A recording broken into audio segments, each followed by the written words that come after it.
오늘 대림절 두 번째 주일 함께 은혜 받고자 하는 말씀의 제목이 자유와 회복의 은혜라는 제목으로 함께 은혜를 나누겠습니다. 오스트리아의 심리학자 엘리자베스 루카스 교수가 재미있는 실험 하나를 냈어요. 아이들을 많이 불러 모아서 아이들을 A그룹과 B그룹으로 나누어서 딸기를 가지고 실험을 냈어요. 똑같이 A그룹이든 B그룹이든 똑같이 딸기 상자에다가 85%는 싱싱한 딸기를, 15%는 상한 딸기를 넣어서 줬어요. 그리고 이렇게 지시를 해요. A그룹 아이들에게 너희들은 싱싱한 딸기를 골라라. 그리고 B그룹 아이들에게는 너희들은 상한 딸기를 골라내라. 이렇게 지시를 냈어요. 그런데 결과는 엄청난 차이를 가지고 왔어요. 먼저 A그룹 아이들한테 싱싱한 딸기를 골라라는데 정확하게 85%를 싱싱한 딸기를 골라냈어요. 그런데 B그룹 아이들에게 상한 딸기를 골라내라 했는데 이들은 놀랍게도 50% 이상, 절반 이상을 상한 딸기로 골라낸 거예요. 이 효과를 전문 용어로 부정성 효과다. 더 전문 용어로 따지면 부정성 편향 이론이다. 이런 단어를 썼어요. 사람은 누구나 긍정적 이야기와 부정적 이야기를 들을 때 사람들은 부정적 이야기에 상당히 예민하게 반응을 한다라는 거예요. 왜 이럴까? 이건 두말할 것도 없이 기독교 용어로 가지고 오면 죄된 인간이기 때문에 그래요. 재성을 가진 인간은 긍정보다 부정을 생각하게 되기 때문에 그렇죠. 그래서 긍정적인 이야기를 듣는 것보다 부정적 얘기를 듣는 게 훨씬 더 가슴에 박혀 있는 거예요. 예를 들면 그런 거죠. 성 목사가 어려운 사람을 많이 도왔대. 이 말보다 성 목사가 사모를 두드려 팼대. 그러면 이게 성 목사가 어려운 사람 도왔던 얘기는 두세 사람한테 전해지면 멋지지만 사모를 때렸다는 것은 금세 전교인에 다 퍼져서 난리가 난다라는 이 재성을 가진 인간들의 모습이라는 거죠. 어른들도 마찬가지예요. 우리가 부모에 대한 입장에서 아이가 성적표를 받아왔을 때 국어, 수, 영어, 우, 과학, 미, 그리고 수학, 가 이러면 부모의 얼굴에는 잘한 국어의 수하고 영어의 우를 보는 것이 아니라 수학의 가를 보고 너 왜 공부를 이렇게 못했어? 이렇게 꾸중한다라는 거죠. 인간이 이렇게 부정성 편향 이론을 갖게 된다라는 거예요. 그래서 우리는 예민하게 반응하는 우리의 부정적 성향을 바꾸려면 어떻게 해야 되는가? 두말할 것도 없이 긍정적 마음을 가져야 되는데 갖고 싶다고 가져지면 얼마나 좋겠어요. 그래서 우리는 부정적 얘기를 듣고 나면 막 낭망하기도 하고 분노하기도 하고 때로는 밤잠을 설치기도 하는 이 세상 속에 한 줄기 빛과 희망과 소망을 주기 위해서는 복음의 소식을 전해야 돼요. 기쁜 소식을 전해야 되는 거죠. 그래서 우리는 예수 믿는 자들은 우리에게 가장 복음, 기쁜 소식, 굿뉴스를 주신 분이 하나님이시잖아요. 그래서 예수께서 이 땅에 오셔서 복음을 전파하셨기 때문이지요. 그래서 우리는 하나님의 복음, 복된 소식, 기쁜 소식, 좋은 소식을 전에 듣고 믿고 구원받아서 빛된 자들이 되었으니 마땅히 어둠 속에, 부정 속에, 좌절 속에, 분노 속에, 낙심 속에 사는 세상 사람들에게 좋은 소식, 긍정적 소식, 끊임없이 복된 소식, 기쁨의 소식을 전할 때 세상은 점점 변화되어서 활기차고 희망차고 행복한 사회가 되는 줄 믿습니다. 이것이 바로 우리가 부여받은 사명임을 기억하는 것은 참 좋은 일이라 말씀하지 않을 수 없어요. 오늘은 우리에게 너무 기쁨의 소식, 좋은 소식이 전해진 대림절 두 번째 주일을 맞이하잖아요. 오늘 본문이 이렇게 시작합니다. 예수께서 그 자라나신 곳 나사렛에 이르사 안식일에 늘 하시던 대로 회당에 들어가서 성경을 읽으려 서심해. 예수님께서 자기가 자라나신 곳, 제2의 고향이죠. 태어난 곳은 베들레헴이지만 자라신 곳이 나사렛이잖아요. 나사렛의 추억은 예수님께는 되게 많으셨어요. 그 이유들을 살펴보면 그래요. 마태복음에 의하면 예수께서 베들레헴에 탄생했을 때 동방 박사들이 만왕의 왕으로 오신 예수를 경배하러 오잖아요.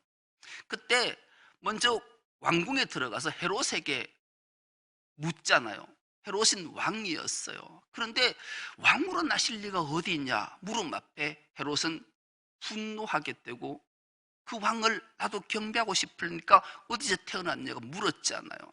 그런데 성령께서, 천사께서 가르쳐주지 않고 동방박사는 돌아가고, 찾지 못했던 헤롯은 분노해서 난지 2살 아래의 모든 남자아이를 다 죽이라 명령했을 때 주의 사자가 마리아와 요셉에게 와서 아이를 데리고 피신하거라. 그래서 요셉과 마리아는 예수를 덜쳐입고 애굽으로 피신했어요. 애굽에서 보내던 어느 날 주의 천사가 찾아와요. 니를 죽이려 했던 자가 죽었느니라. 고향 땅으로 돌아가거라. 그래서 마리아와 요셉은 예수를 안고 돌아온 곳이 바로 나사렛이었어요. 이 나사렛에서 자라서, 이 나사렛의 이름 뜻이 재미있어요. 나사렛이라는 이름의 뜻은 보호하다, 보살피다, 베풀다, 그런 뜻을 가지고 있어요. 예수께서 나사렛에서 자라나실 때 나사렛 주민들이 예수를 보살피고 보호하고 지켜주고 보호해줬던 거예요. 이것들을 예수님이 기억하셨어요. 그렇게 나이가 30살이 되어서 드디어 공생애를 시작하게 되고, 그 공생애 때는 놀라운 은혜가 임했고 능력이 임했어요. 많은 사람들이 예수를 따라다녔죠. 그때에 예수께서 고향을 기억하셨던 거예요. 자기가 나서 자라던 곳을 기억하고 이 나사렛 땅에 오셨어요. 그날이 바로 안식일이었어요. 안식일에 가장 먼저 예수께서 회당에 들어가셔서 하나님의 말씀을, 성경을 읽으려고 서심해 이렇게 시작하잖아요. 그때 그 성전 맡은 자가, 하나님의 책, 성경책, 말씀을 맡은 자가 선지자 이사야의 글을 들이거늘 책을 펴서 이렇게 기록된 데를 찾으시니, 예수님이 회당에 들어가셔서 하나님 말씀을 읽으려고 서실 때 서기관이 책을, 하나님의 말씀이 기록된 두루마리를 예수님께 드려요. 이사야의 글을 준 거예요. 예수님이 이사야의 책을 받아서 찾으신 거예요. 그리고 그 찾으신 본문이 구약 이사야 61장 1절과 2절 말씀이, 이 말씀이 이렇게 기록되어져 있어요.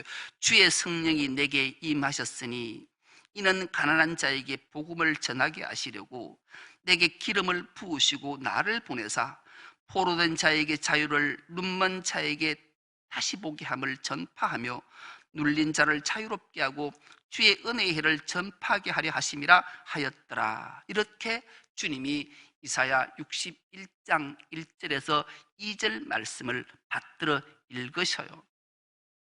이 말씀을 예수께서 왜 이사야의 책에, 이사야의 글에 굳이 이 본문을 택해서 나사렛 사람들에게, 또 오늘 우리에게 들려주실까요?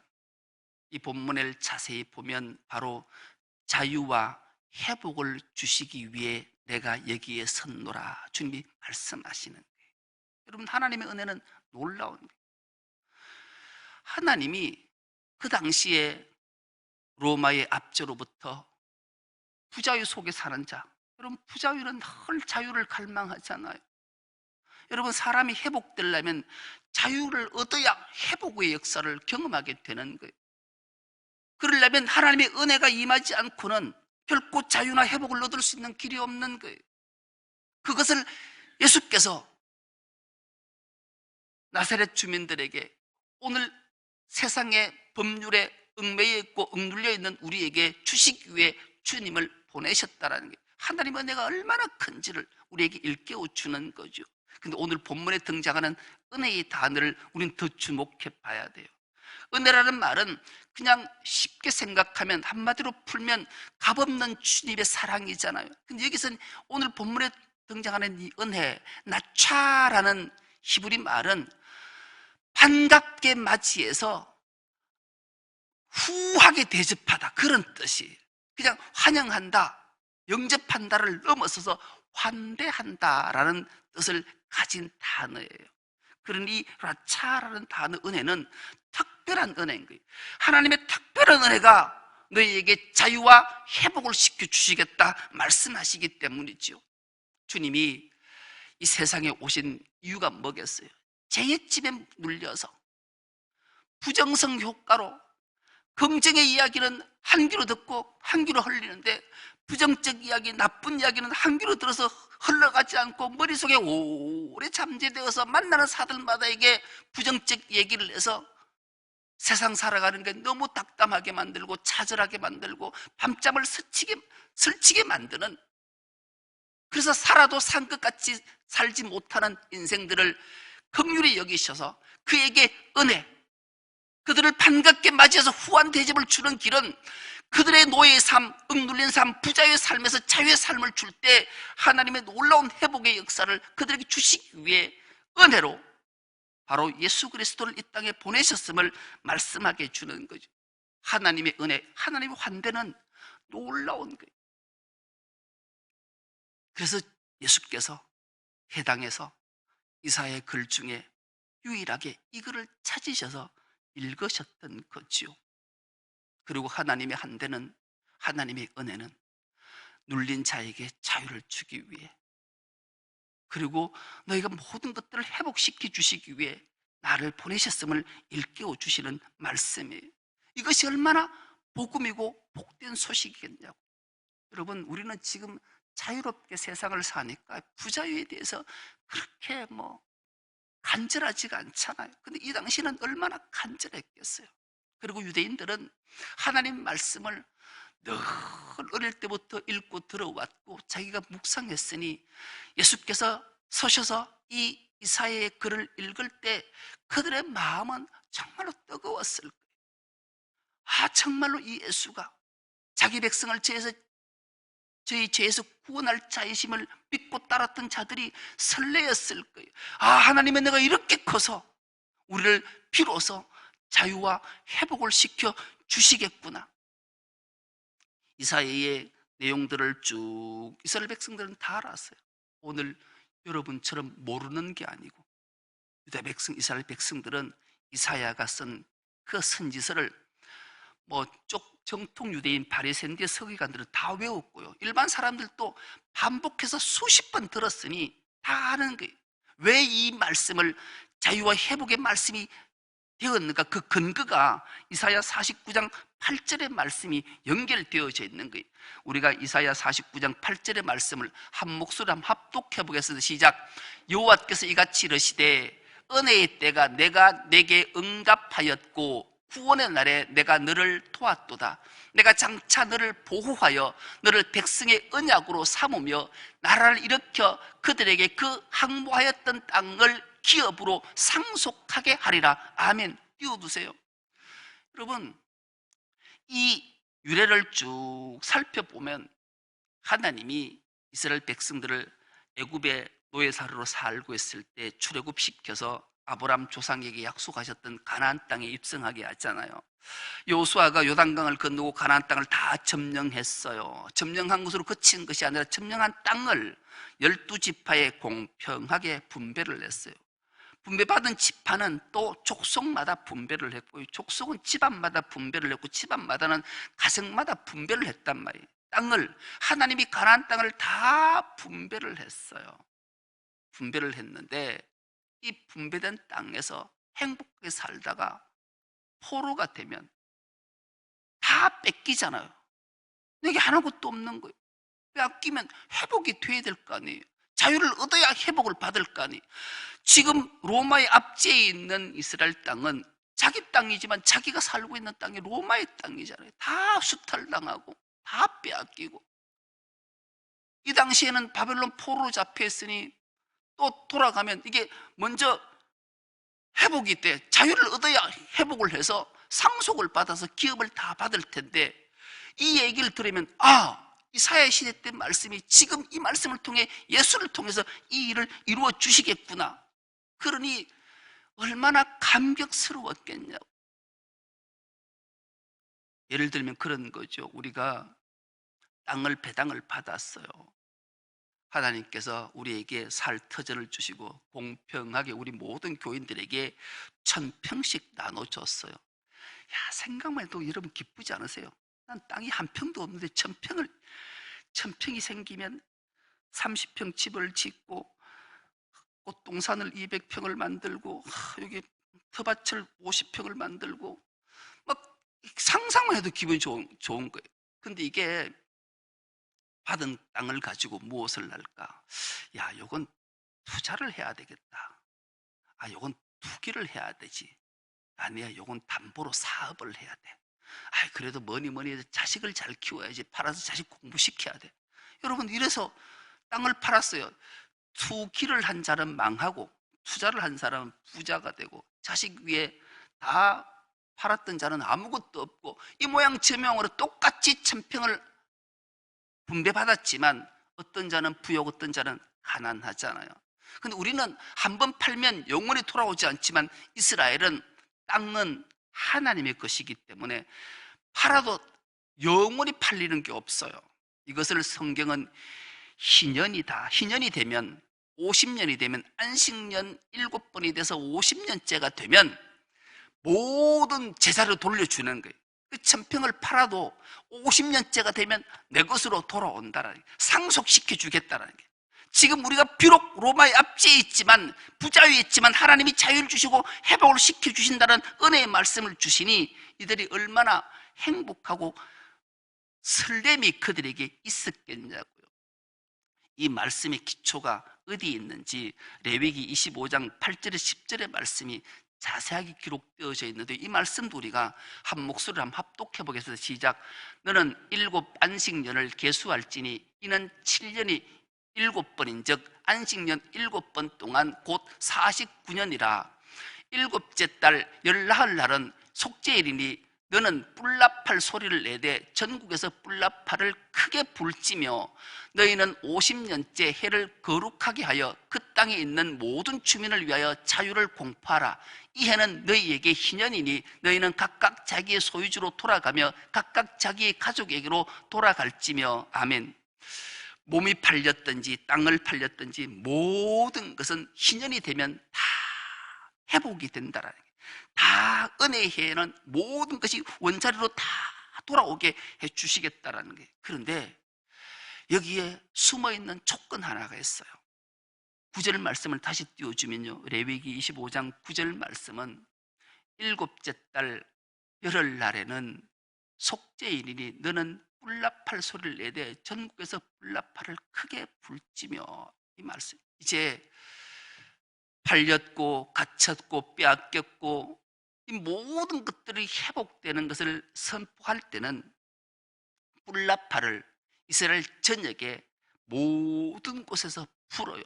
뚜, 뚜 이렇게 불면 모든 백성이 듣고, 이야, 이제 내 땅을 찾는구나. 아, 내가 노예살이 잊었겠는데 이제 내 고향으로 돌아가게 되는구나. 이런 뭐 기대와 막 함성이 막 터져나가요. 그런데 한편으로는 슬픈 전제가 있는 거예요. 순양이 죽어서 그 뿔을 내어 놓을 때만이 뿔나팔 소리를 들을 수 있기 때문에 그래요. 우리 대속죄일을 기억하십니까? 매년 7월 14일이 되면 대속죄일을 이들은 지켜요. 그러면 이들은 순양을 잡아서 그 피를 가지고 성소를 지나 지성소에 들어가면 지성소에는 오직 유일하게 법궤가 놓여 있어요. 그 법궤 위에 시온자가 있는데 시온자에 이 피를 붓게 되면 이제 모든 이스라엘이 1년 동안 지은 죄를 다 사하게 되는 거예요. 짐승이 죽어야만 죄가 사해지고 짐승이 죽어야만 그 뿔로 나팔을 불어서 모두에게 회복의 은혜를 선포할 수 있기 때문인 거죠. 이것이 무엇을 상징하는가 여러분들은 머릿속에 다 떠올릴 거예요. 예수께서 공생애를 시작하시면서 요단강을 향해 걸어가실 때 세리요한이 그 모습을 보고 보라, 세상 죄를 지고 가는 하나님의 어린 양이로다. 하나님이 대속의 은혜, 하나님의 놀라운 은총 때문에 성자 하나님께서 우리의 죄를 사하시기 위해 어린 양으로 화목제물로 속죄제물로 이 땅에 오셨음을 선포하는 거죠. 주님이 죽으셔야만 우리가 이 눌린 자유에서 회복이 되고 하나님의 은혜 가운데 거하게 됨을 말씀하는 거예요. 어린 양의 죽음의 기초가 된 사건을 이 구약을 통해 우리에게 들려주신 거죠. 이것을 주님께서 그 나사렛 회당에 앉은 그 많은 예배자들에게 읽어주셨고, 오늘 대림절 두 번째 주일에 주님 앞에 예배하는 여러분들에게 하나님이 이 말씀을 일러주신 거예요.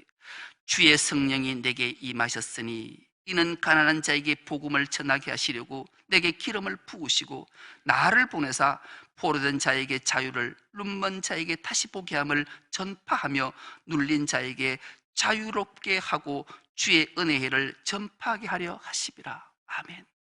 하나님이 이 말씀을 오늘 우리에게 주신 거예요. 주님께서 그렇게 이 이사야의 글을 읽으신 후에 20절입니다. 책을 덮어 그 맡은 자에게 주시고 앉으시니 회당에 있는 자들이 다 주목하여 보더라. 이제 예수께서 회당에서 이사야의 61장 1절에서 2절 말씀을 다 읽으시고 그 맡은 자 서기관에게 이사야의 글 두루마리 성경책을 주시고 자리에 앉으셨어요. 그 앉은 모든 자들은 무슨 뜻인지 다 알았어요. 그 예수를 주목해 보는 거예요. 자세히 그의 눈을 바라보고 그 입을 바라보고 그 얼굴을 바라보고 있어요. 주목하고 있어요. 그때 21절입니다. 21절 말씀 우리가 한 목소리로 한번 합독해 보겠습니다. 시작. 이에 예수께서 그들에게 말씀하시되 이 글이 오늘 너희 귀에 응하였느니라 하시니 아멘. 예수께서 참으로 놀라운 말씀을 하시잖아요. 이 글이 오늘 너희 귀에 응했다. 그렇게 주님이 말씀해 주세요. 응했다라, 이루어졌다라. 주님은 앞으로 이 일들이 너에게 이루어질 거다가 아니고 너에게 응했다라, 이루어졌다라는 거예요. 그 말은 이 말씀을 하신 후에 예수님의 그 길은 십자가의 길을 향해 한 걸음 한 걸음 나아가시는 거예요. 그 길에 3년의 여정의 삶을 우리가 잘 알아요. 주님은 대부분 공생의 3분의 1을 갈릴리 가버나움 그 일대를 사셨거든요. 거기는 버림받은 자, 고통당한 자, 가난한 자, 정말로 배고픈 자, 세리, 죄인, 억눌린 자, 창녀, 이런 자들을 만날 때마다 그들에게 자유를 주셨고 회복을 시켜주셔서 하나님의 은혜가 뭔지를 일깨워 주셨던 거죠. 그 길을 주님은 가셨던 거예요. 우리의 모든 죄를 대속하시기 위해 그 십자가의 죽음의 길로 가셨던 거죠. 주님은 하늘 영광 보좌 다 버리시고 오늘 그들 앞에 서셨고 오늘 우리 앞에 서셔서 말씀하시는 거예요. 주님이 그 길을 가셨기에 오늘 우리가 자유함을 얻고 회복해서 하나님 형상을 회복했을 뿐만 아니라 영생을 얻은 자가 된 거죠. 그러므로 이젠 우리는 이 사명을, 주님이 우리에게 주신 이 자유의 회복의 은혜를 가지고 세상의 부정성 효과 때문에, 늘 죄된 세상 때문에 낙담하고 분노하고 밤잠을 설치며 끊임없이 나쁜 소리에 민감해 있고 예민해 있는 그들에게 기쁨의 소식, 복음을 전해서 그들은 영안을 활짝 열어서 영생의 길이 어딘지, 복된 소식이 어디에서 들리는지를 일깨워주는 사명을 우리에게 주셨음을 기억해야 돼요. 그래서 이 어려운 시대에 자유와 회복의 은혜를 전거하기 위해 부르셨다는 것을 기억하며 이 대림절 두 번째 주일에 하나님이 우리에게 자유와 회복의 은혜를 주셨기에 이 회복의 은혜를 가지고 세상에 나가서 그들에게도 자유와 회복을 선포해서 하나님의 크신 사랑과 은혜를 전거하는 우리 모두가 될 수 있기를 간절히 기도합니다. 하나님 아버지 감사합니다. 대림절 두 번째 주일을 허락하시고 하나님이 찾으신 한 사람의 예배자가 되게 하시고 하나님 앞에 진실한 마음으로 영과 진리로 예배하게 하시니 감사합니다. 우리 모두에게 억눌려 있던 모든 것들을 풀어서 자유케 하시고 모든 것들로부터 하나님 형상을 회복케 하셨사오니 그 하나님의 크신 은혜를 기억하며 날마다 주의 성물을 찬미하고 하나님을 섬기며 하나님 부어주신 은혜와 복들을 가지고 세상을 섬기며 세상의 복음의 나팔수가 될 수 있는 우리 모두가 되게 하여 주옵소서. 감사드리오며 예수님의 이름으로 기도드리옵나이다. 아멘.